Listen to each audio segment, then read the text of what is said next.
नमस्कार, केबी न्यूज 24/7 में आपका स्वागत है। मैं पूजा आपके साथ। आइए सबसे पहले देखते हैं मुख्य समाचार।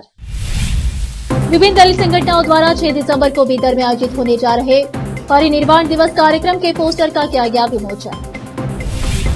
कर्नाटक कांग्रेस के नेता गुरप्पा नायडू को पार्टी की प्राथमिक सदस्यता से किया निष्कासित, यौन उत्पीड़न का है आरोप।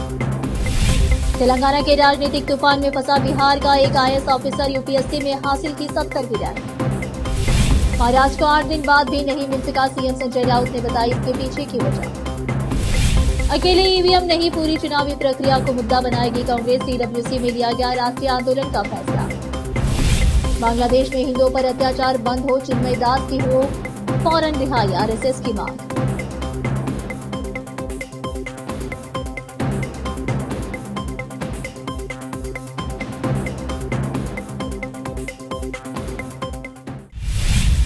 अब समाचार विस्तार से। विभिन्न दलित संगठनों द्वारा 6 दिसंबर को बीदर के अम्बेडकर सर्कल पर 68वें परिनिर्वाण दिवस कार्यक्रम का आयोजन किया जा रहा है। इस संबंध में शनिवार को सभी दलित संगठनों की ओर से बीदर के अम्बेडकर सर्कल पर इस परिनिर्वाण दिवस कार्यक्रम के पोस्टर का विमोचन किया गया। इस अवसर पर दलित संगठनों के पदाधिकारियों और सदस्यों के अलावा अन्य लोग उपस्थित थे। इस अवसर पर दलित समुदाय के पदाधिकारी ने इस कार्यक्रम के संबंध में मीडिया से बात की। केपी न्यूज के लिए कैमरामैन महेश टिक्के का कवरेज।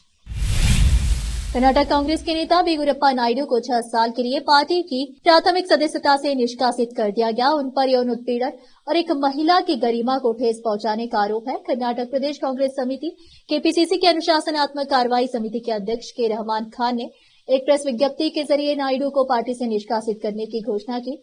उन पर लगे यौन उत्पीड़न के आरोपों को देखते हुए यह कदम उठाया गया है। बी गुरप्पा नायडू केपीसीसी के महासचिव भी है। उनके खिलाफ भारतीय दंड संहिता की धारा 354, 506, 509, 504 और 354 के तहत मामला दर्ज किया गया है। उनके खिलाफ 26 नवंबर को एक 38 वर्षीय महिला की शिकायत के आधार पर एफआईआर दर्ज किया गया था।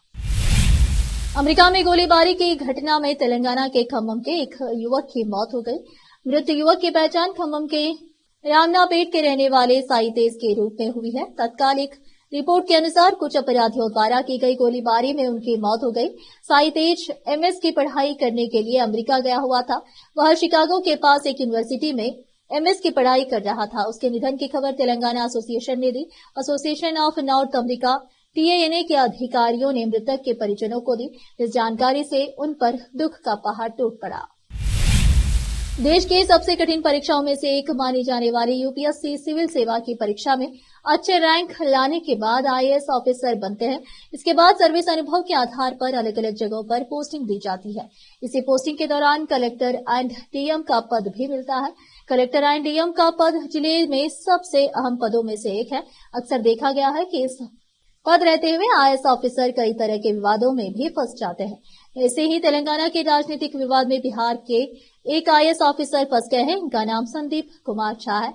संदीप कुमार झा 2014 बैच के आईएएस ऑफिसर है। उन पर 26 नवंबर को सिरसिला के विधायक और बीआरएस नेता टी रामा राव ने कांग्रेस कार्यकर्ता की तरह व्यवहार करने और बीआरएस कार्यकर्ताओं को कांग्रेस में शामिल होने का आग्रह करने का आरोप लगाया था। राव ने अपने गृह निर्वाचन क्षेत्र में पार्टी कार्यकर्ताओं को संबोधित करते हुए कहा था। राव ने आगे कहा कि जिला कलेक्टर कांग्रेस पार्टी के कार्यकर्ता के रूप में काम कर रहे हैं। ऐसे लोगों से डरो मत। यहां तक कि मुख्यमंत्री रेवंत रेड्डी भी बीआरएस का कुछ नहीं कर सकते। उद्धव ठाकरे वाली शिवसेना के नेता संजय राउत ने एक बार फिर महायुति पर हमला बोला। उन्होंने आरोप लगाया कि महाराष्ट्र में आए अस्वाभाविक जनादेश के कारण पिछले 8 दिनों से मुख्यमंत्री के चयन में देरी हो रही है। बता दें कि विधानसभा चुनाव में महायुति को बड़ी जीत मिली है, जबकि महाविकास अघाड़ी एमवीए लगातार अपनी हार का ठिकरा ईवीएम पर फोड़ रहा है। राउत ने संकेत दिया कि महायुति में चल रहे मतभेदों के कारण कार्यवाहक मुख्यमंत्री एकनाथ शिंदे को सरकार गठन की कोशिशों के बीच अपने पैतृक गांव जाने को मजबूर होना पड़ा। महाराष्ट्र में चुनावी नतीजे घोषित होने के 1 सप्ताह बाद भी नए मुख्यमंत्री को लेकर सस्पेंस बरकरार है। सीएम और डिप्टी सीएम के चेहरे को लेकर लगातार सियासी गलियारों में हलचल मची हुई है। अब फिलहाल इसे एक छोटा सा ब्रेक।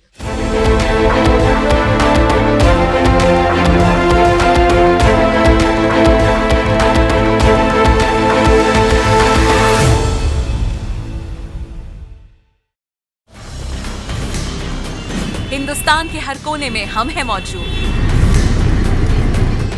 24 घंटे हालात पर गहरी नजर,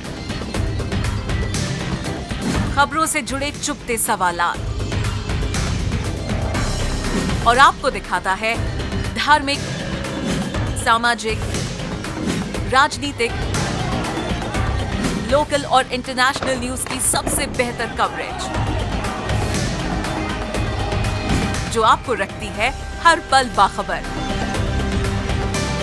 देश और दुनिया भर की खबर के लिए देखते रहें KP news 24/7। Noor education trust Bidar की ओर से चलाए जाने वाला Noor MEd and BEd college Bidar, recognised by NCTE Delhi and affiliated to Bidar University, Bidar. Admission are open for the academic year 2023-24. विशेषज्ञ और सक्षम शिक्षकों द्वारा शिक्षा प्राप्त करने के लिए नूर एमएड एंड बीएड कॉलेज में दाखिला लें और शांत वातावरण में शिक्षा प्राप्त करें। बीदर शहर में बेहतर शिक्षा का एकमात्र केंद्र Noor MEd and BEd college, Shahpur gate, Bidar. Phone numbers 9945283920, 8482221297। Hindustan के हर कोने में हम हैं मौजूद। 24 घंटे हालात पर गहरी नजर, खबरों से जुड़े चुपते सवालात और आपको दिखाता है धार्मिक, सामाजिक, राजनीतिक, लोकल और इंटरनेशनल न्यूज की सबसे बेहतर कवरेज जो आपको रखती है हर पल बाखबर। देश और दुनिया भर की खबर के लिए देखते रहें केपी न्यूज 24/7।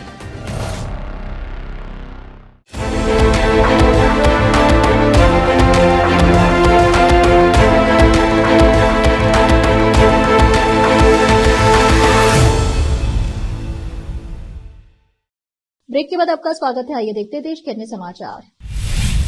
कांग्रेस कार्य समिति की बैठक में शुक्रवार को स्वतंत्र और निष्पक्ष चुनाव की मांग करते हुए एक राष्ट्रीय आंदोलन शुरू करने का फैसला किया गया। इसके बाद पक्षपातपूर्ण कामकाज के आरोपों के साथ चुनाव आयोग पर भी निशाना साधा गया। इसके अलावा कांग्रेस ने हरियाणा की तरह ही महाराष्ट्र में अपने चुनावी प्रदर्शन की जांच के लिए एक आंतरिक समिति गठित करने का फैसला किया है। बैठक के प्रस्ताव में इलेक्ट्रॉनिक वोटिंग मशीन ईवीएम के मुद्दे पर खामोशी दिखी। हरियाणा और महाराष्ट्र में लगातार 2 चुनावी हार की पृष्ठभूमि में आयोजित कार्य समिति की बैठक में विपक्ष दल कांग्रेस ने अकेले इलेक्ट्रॉनिक वोटिंग मशीन ईवीएम की अखंडता या बैलेट पेपर्स की वापसी की मांग पर अड़े नहीं रहने का फैसला किया। इसके बजाय अपने आंदोलन के दायरे को पूरी चुनावी प्रक्रिया तक बढ़ने का सहमति जताई। जबकि कांग्रेस अध्यक्ष मल्लिकार्जुन खड़गे ने कुछ दिनों पहले ही चुनाव में मतपत्रों की वापसी का आह्वान किया था। शुक्रवार को तेलंगाना राज्य के आसिफाबाद जिले के कागज नगर में एक लड़की को मारने के बाद शनिवार को बाघ ने दुबगड़ा गांव में एक किसान पर हमला कर दिया। यह किसान अपने खेत में काम कर रहा था। स्थानीय लोगों ने बताया कि इस हमले में किसान जिस पहचान आर सुरेश के तौर पर की गई है, शेर के हमले से घायल हो गया और वह शेर से बच निकलने में कामयाब रहे। बताया जा रहा है कि यह किसान शेर के हमले में किसी तरह बच निकलने में सफल हो गया, परंतु वह घायल बताया गया है। उसे तुरंत इलाज के लिए कागज नगर सरकारी अस्पताल ले जाया गया, जहां उसका इलाज चल रहा है। दिल्ली में विधानसभा चुनाव से पहले बीजेपी और आम आदमी पार्टी आप के बीच बयानबाजी का दौर तेज हो गया है। इस बीच आप सांसद संजय सिंह ने बीजेपी पर तीखा हमला किया है। उन्होंने आरोप लगाया कि बीजेपी दिल्ली में झूठ और भ्रम फैलाने का काम कर रही है और जनता को गुमराह करने के लिए नकारात्मक राजनीति अपना रही है।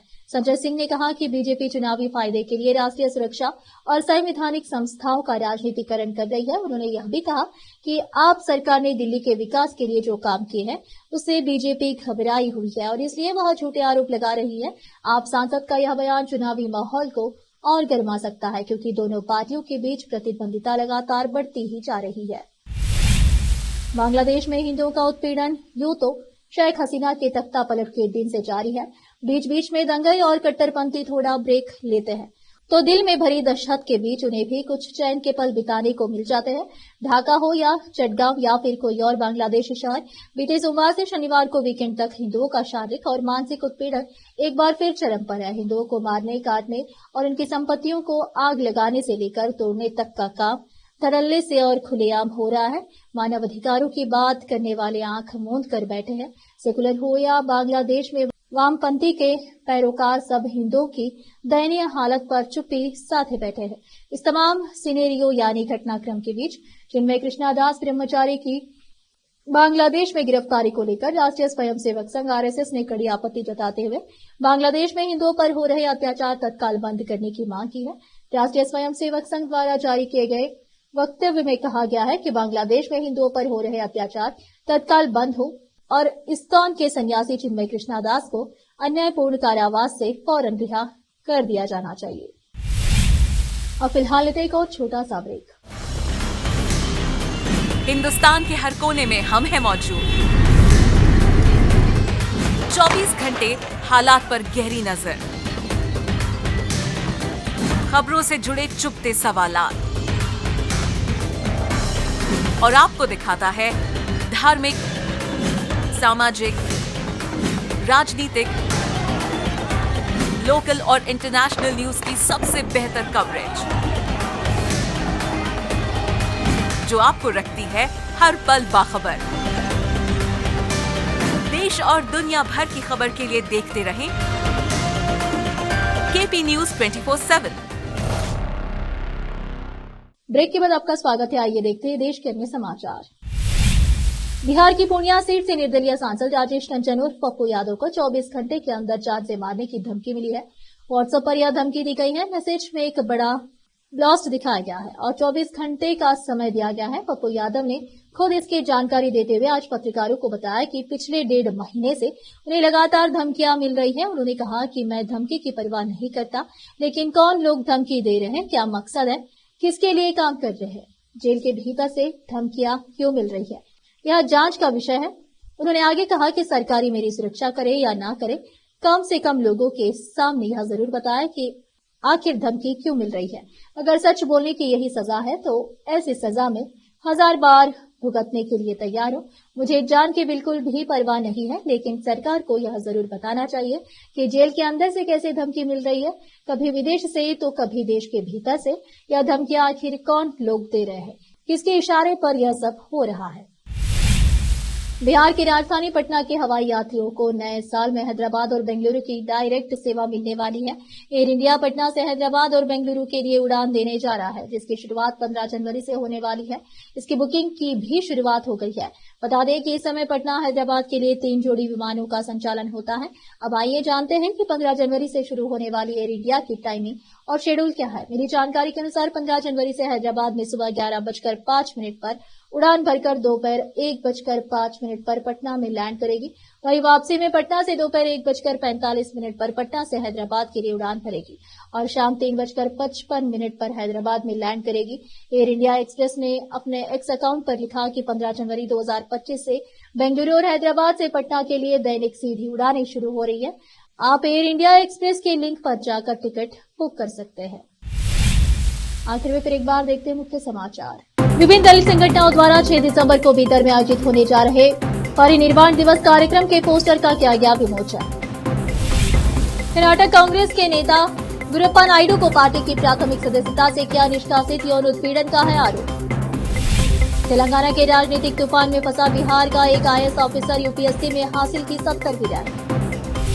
महाराष्ट्र को 8 दिन बाद भी नहीं मिल सका, सीएम संजय राउत ने बताई इसके पीछे की वजह। अकेले ईवीएम नहीं, पूरी चुनावी प्रक्रिया को मुद्दा बनाएगी कांग्रेस, सीडब्ल्यूसी में लिया गया राष्ट्रीय आंदोलन का फैसला। बांग्लादेश में हिंदुओं पर अत्याचार बंद हो, चिन्मय दास की हो फौरन रिहाई, आरएसएस की मांग।